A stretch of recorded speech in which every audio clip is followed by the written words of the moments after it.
Welcome back to Become a Calm Mama. I'm your host. I'm Darlene Childress, and I'm a life and parenting coach. And today we're diving into something that I really love to talk about, and it is coaching your children towards more personal responsibility. I think we can all relate to wanting our kids to have more responsibility, to have more self-control, all of those things, right? So we're talking about how to do that. We all have that same value, but how to do it. And it is through coaching your child through connection and then having a coaching conversation. So the last few episodes, I have talked about how to have these coaching conversations. I've talked about how to coach your kids out of negative self-talk. I've talked about how to coach your kids to become more emotionally regulated. And today we're going to talk about how to coach your kids to become more responsible using an acronym called STAR, actually. So it's teaching your kids how to stop, think, act, and reflect. So that's where we're going today, but how are we going to get there? How do you actually get to a point where you can teach your child this new skill and they listen to you? How do you do that? That's what I want to teach you today. So you might be thinking, Darlene, I'm not a coach. I'm a parent. I'm a mom. I'm a dad. I'm just someone trying to get through the day, and I don't have time to teach all this stuff to my kids all the time. I hear you, but you're teaching them all the time anyways. You're always trying to teach your kids how to become more responsible, how to take care of their bodies, how to eat well. You're always teaching them about your brain and why you have rules. You're already doing it. So I want to make sure that you're doing it in a way that actually gets the result that you want, which is teaching your kids how to be more responsible. So by the end of this episode, I want you to have a deeper understanding of the connection tool and more awareness around the coaching conversations, how to do these conversations in a way that really makes a difference with your kids. So let's first talk about the connection tool, because we cannot really coach our kids into learning something new until they feel seen and validated and are calm. Okay, before I explain the framework, I want to paint a picture for you. I want you to think about a moment recently when your child did something that frustrated you. Maybe they hit their sibling. Maybe they refused to put their shoes on for the fourth time this week or today. Maybe they said something disrespectful or rude or impolite, or they lied to you, or they completely fell apart over something that seemed so small. And in that moment, maybe you weren't able to take a calm break. Maybe you weren't able to self-regulate. Maybe you raised your voice. Maybe you gave a consequence. Maybe you launched into a lecture about what they did, that why it was wrong and why they need to do it differently. And you asked them over and over again, like, why'd you do that? Why'd you do that? What did you do that for? And here's probably what happened when you showed up that way, is that your child shut down. They got defensive. They started blaming someone else, or they just said, I don't know, and they stared at the floor. Now, those conversations are frustrating because you know that you want to do something differently, but you just aren't sure what. So let's fix that today. Let me help you understand that the reason that those conversations go sideways is not because your child doesn't care. It's not because they're a bad kid. It's because your approach to teaching them is not creating an environment that is safe enough for them to feel vulnerable, for them to admit mistake, for them to learn and show up differently. If you go straight to correction, if you go straight to consequence, straight to the lesson, and you skip that connection piece, your child will not be as receptive, will not be as open to learning. So the connection tool is really important, and it's a part of the connection pillar, which is this connect, then coach concept. When you do these two things together, when you connect first and coach second, then your child will become more responsible, more self-aware, and grow up to be emotionally healthy. And you become the kind of parent that your kid actually wants to talk to, which is really cool. So let's start with the connection tool. I have taught it before on the podcast many, many times. So I just want to go over it really quickly because I think it's really important to always be reminded of how we need to connect first before we try to do anything else in parenting. And the connection tool is ultimately a tool to help your child learn how to connect better with themselves, how to understand what is going on within them and why they are behaving the way they're behaving, and then learning to build that self-awareness so that they can stop and think about how they want to act. And then if they act in a way that's not responsible, they can reflect and take responsibility. So the connection tool is your go-to tool whenever you see your child having an off-track behavior or getting really dysregulated. So they could be crying, they could be throwing a fit, they could be explosive, they could be withdrawn, they could be melting down, or they could just be really off-track behavior. So what is the connection tool? It's noticing and narrating what you see, naming the feeling and validating it, and then helping your child regulate that emotion. So the first step, notice, right? I want you to become a parent who is not so quick to judge behavior, but notice it somewhat neutrally. Notice the behavior in a curiosity way, in a way to be like, what's going on here? But really trying to answer that question, what could be going on here? What are the circumstances that my child is responding to? What are the emotions that they are struggling with, coping with? Or what are they trying to communicate with this behavior? So having that lens of noticing is going to be really helpful. And then I want you to narrate the facts, narrate what you can see, the behavior. So you could say, I see that you're spitting. I see that you're screaming. I see that you're yelling. I hear that you're complaining.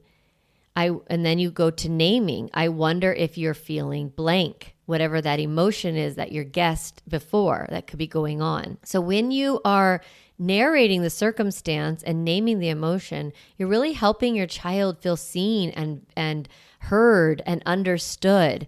And that creates a softening within them. Their nervous system starts to calm down and regulate because they don't need to work so hard in order for their needs to get met. So when you are narrating, you're really helping your child also become aware of how they are behaving, what's going on the outside for them, and then maybe connecting that to the inside. So narrating is important because it helps your child feel seen and safe. And then naming that feeling grows your child's emotional literacy. Like Dan Siegel always says, name it to tame it. Like you can't regulate an emotion unless you really know what it is. Naming it helps your child become more and more aware of their own emotion. And then we're going to validate that feeling. So validating is a step that parents struggle with because they feel like if I say, your feeling makes sense and your behavior makes sense, that the parent is then not able to discipline the behavior, not able to consequence that behavior, not able to coach that behavior, and can feel like you're agreeing with the behavior, but it's not the same as approval. Validation means you're acknowledging your child's feeling and giving them a sense of their own experience and helping them understand themselves and feel seen. So you're saying like, it makes sense that you're upset. You were looking forward to that play date and it got canceled. Or of course you're frustrated. You've been working on that puzzle or building that set of blocks and the pieces keep falling apart. You're not saying it's okay to hit or throw or punch or complain or grumpy or steal or sneak or lie or whatever. You're just validating the emotion and validating that their behavior makes sense because they're little and they don't have the ability to control their big feelings yet. When you validate, it does help the nervous system start to regulate. That is one of the main tools of regulation, is having someone see and validate your experience. It is very soothing and it calms the nervous system. But if your child is still very dysregulated, then you want to offer a regulation tool, or you want to help support them as they move through those big feelings in a healthy way. So that can mean taking a deep breath. That can mean jumping up and down. That can mean going outside. That can mean taking a cool bath, I was going to say, or go wash your hands, or, draw a picture of your feelings. There's so many different regulation tools and grounding ideas that can help your child process their emotion. So become versed in ideas that help your kid when they have big emotion. That was something I taught a few weeks ago, of how to prep your kid in a way so that they know that they are in charge of regulating themselves, that you're going to help them, but it's ultimately their job to learn to self-regulate. And you as a family practice these tools and these grounding techniques as often as you can so that they become accessible to your child in the moment when they're frustrated.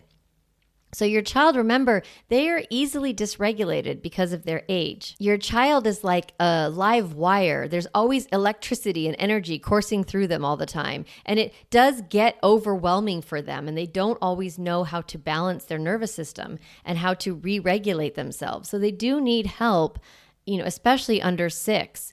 Now, the goal is to get them to learn to self-regulate. And you do that through co-regulation. You participate a little bit. That's why timeouts aren't that effective, because they really say to the child, go over there, come back when you're calm. But the problem is that children have a lot of trouble getting calm on their own.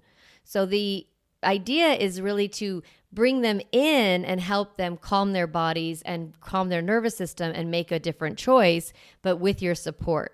Now, obviously, if you're dysregulated, you're not going to be able to coach them very well. So you might need a timeout. That's what a calm break is for. It's really you giving yourself permission to regulate yourself before you go and connect and coach your kid.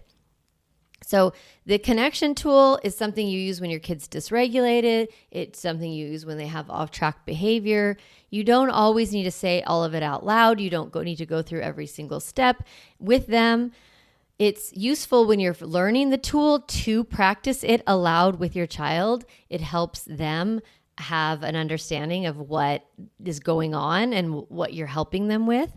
But just having it in your own framework as a lens that you view your child's behavior through, this lens of dysregulation, struggling with their behavior, normalizing that will help you not get so upset. So some of you might be thinking like, oh, that sounds like a lot. And I get it. It does take practice, but practice it. And it might feel awkward, it might feel slow, but over time, this will become second nature. And the way that your child responds will matter. They will eventually not be so dysregulated. They'll learn the tools and you won't have so much misbehavior to deal with. Okay, so let's talk about when to have these coaching conversations. I see this a lot, that right when the behavior happens, the child does something wrong, they lied, they hurt a sibling, they had a major meltdown in the grocery store, and the parent wants to have a conversation about it right then. They want to address it. They want to teach their child something. That's the right instinct, but it's not the right timing. So if you sit down with your child and they're not feeling seen or validated, they're going to shut down.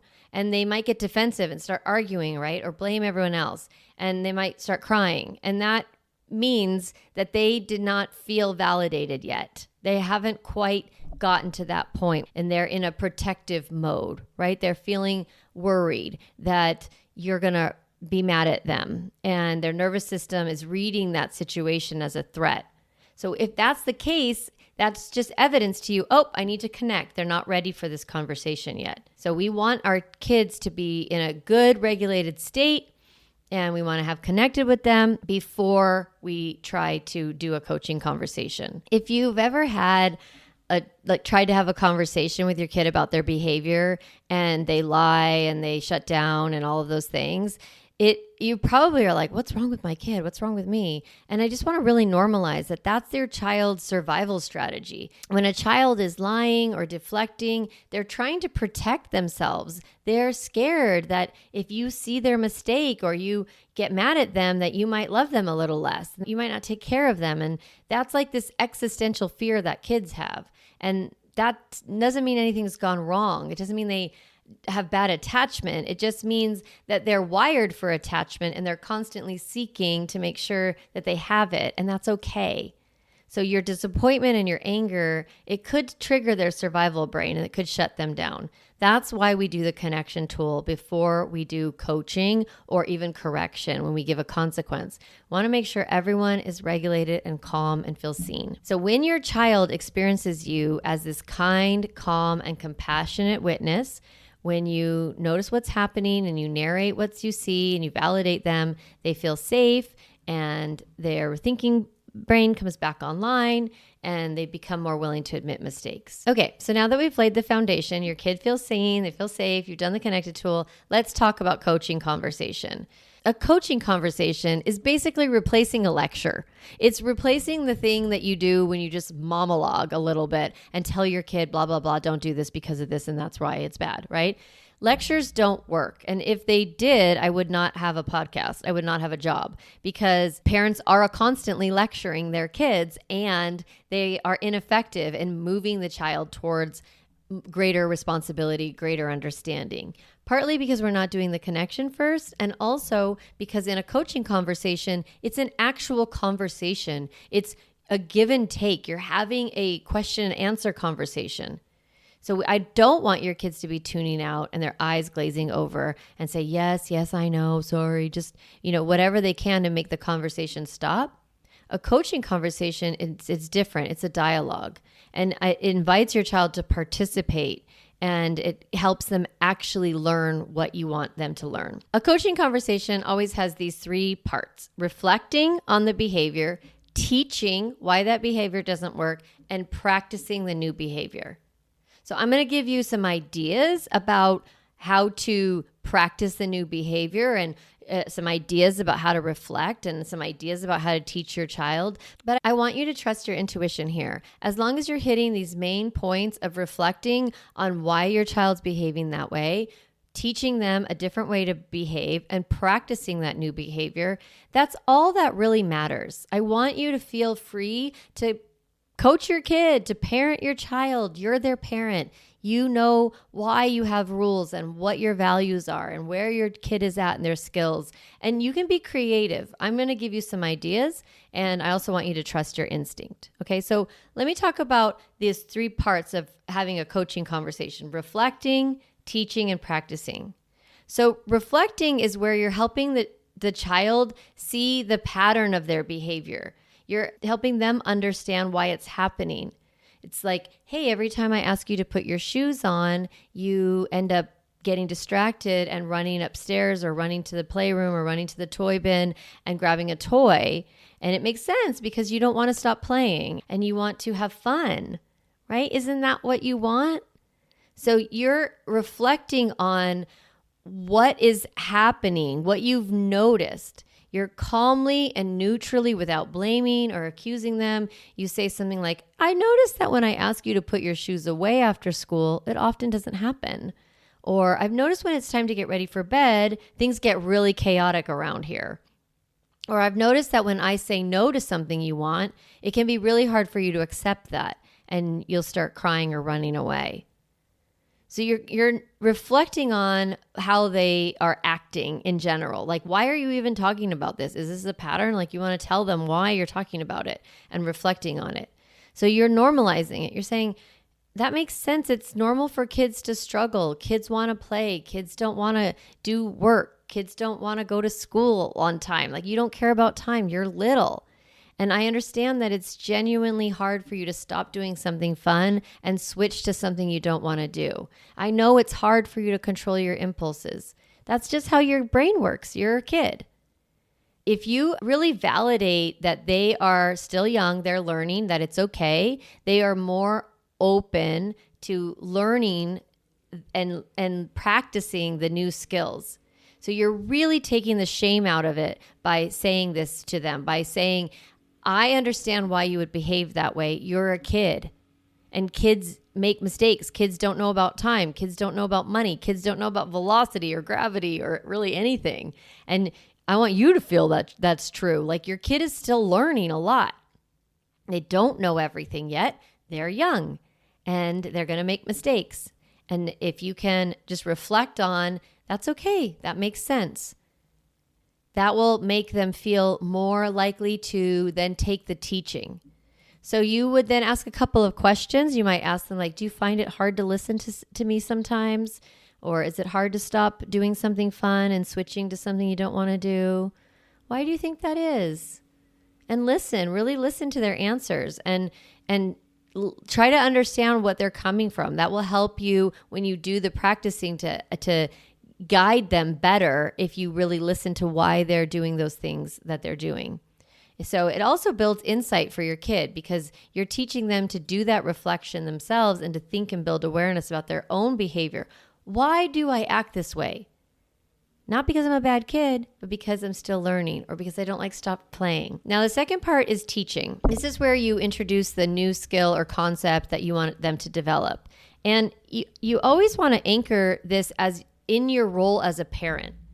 So you want to say to them, like, when I ask you to do something or when I say no to something you want, I have good reasons.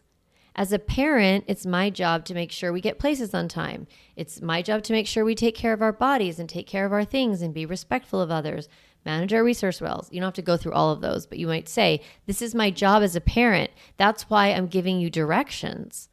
That's why I am telling you it's time to go because I'm a grown-up and I know how time works. And you explain that part of growing up is learning to become responsible. Your job, you tell them, your job is to learn to think before you act, to pause even when you have an impulse or you have a desire to do something else. I want you to learn to stop and think before you act.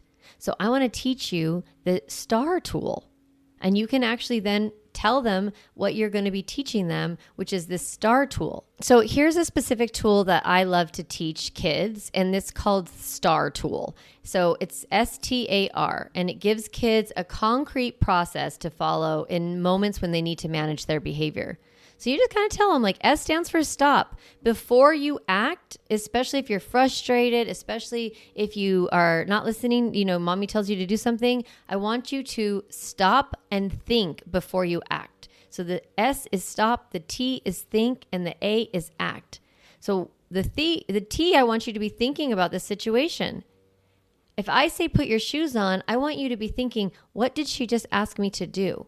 Or if the teacher says line up or keep your hands to yourself or put your backpacks away, or you hear any direction from a grown-up, I want you to stop and think. So stop, think, and then act. What is being asked of me? What am I supposed to do? And then you can also ask yourself, what will happen if I don't listen? So do some thinking before you act. So I want you to teach your kids this acronym of STAR. If your kids don't know how to read or spell yet, that's okay. You could say S stands for stop and they will learn it. They don't need to know anything else. They don't need to know how to read in order to understand. S stands for stop. T stands for think. A is act. So you can say make a STAR choice when they are acting out. You can say, if they're not listening to you, you can pause and say, listen, make a STAR choice. And that way you have a cue for your kids going forward that when they're out of bounds or they're not listening, you can then go back and say, make a STAR choice. So A is act. That's where they make a choice.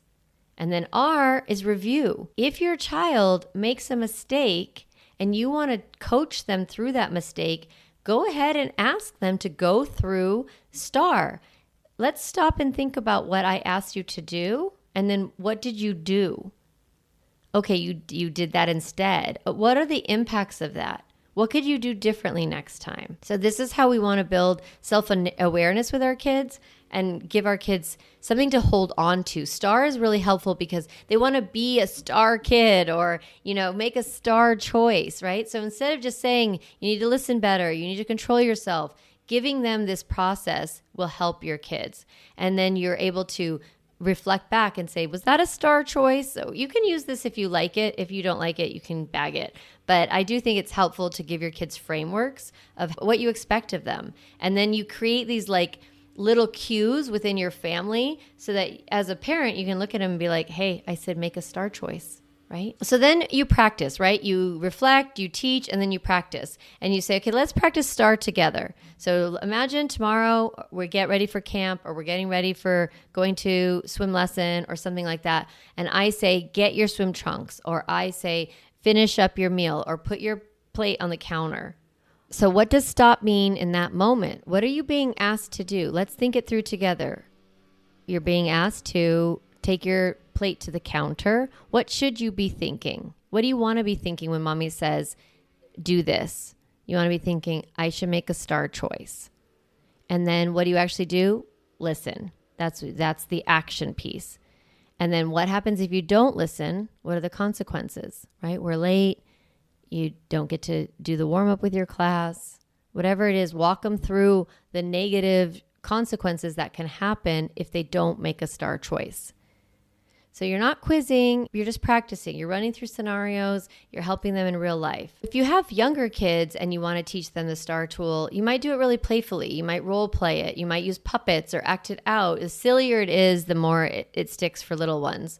And if you have teens or middle schoolers, you might do it a little bit more like a peer. You might acknowledge they're getting older and you want to give them more input. What do you think the consequence should be if you're not ready for school on time? What do you think a fair expectation looks like?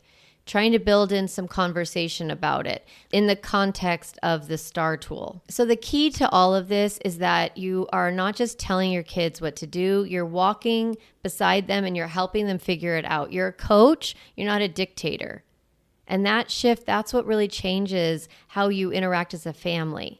You want your children to know that you're in charge, that you're a leader, that you're the grown-up, but that you're there to help them become their own grown-up. You're there to teach and guide them, and you're not there to criticize and scold them. So let's recap real quick. We have talked about the connection pillar, which is these two parts of connection and coaching. And that connection tool is really all about looking at your child, narrating what you see, naming that emotion, validating the feeling, and helping your child regulate their emotion before you do that teaching conversation, that coaching conversation, where you help them learn how to think before they act, how to make a good choice, how to make a STAR choice.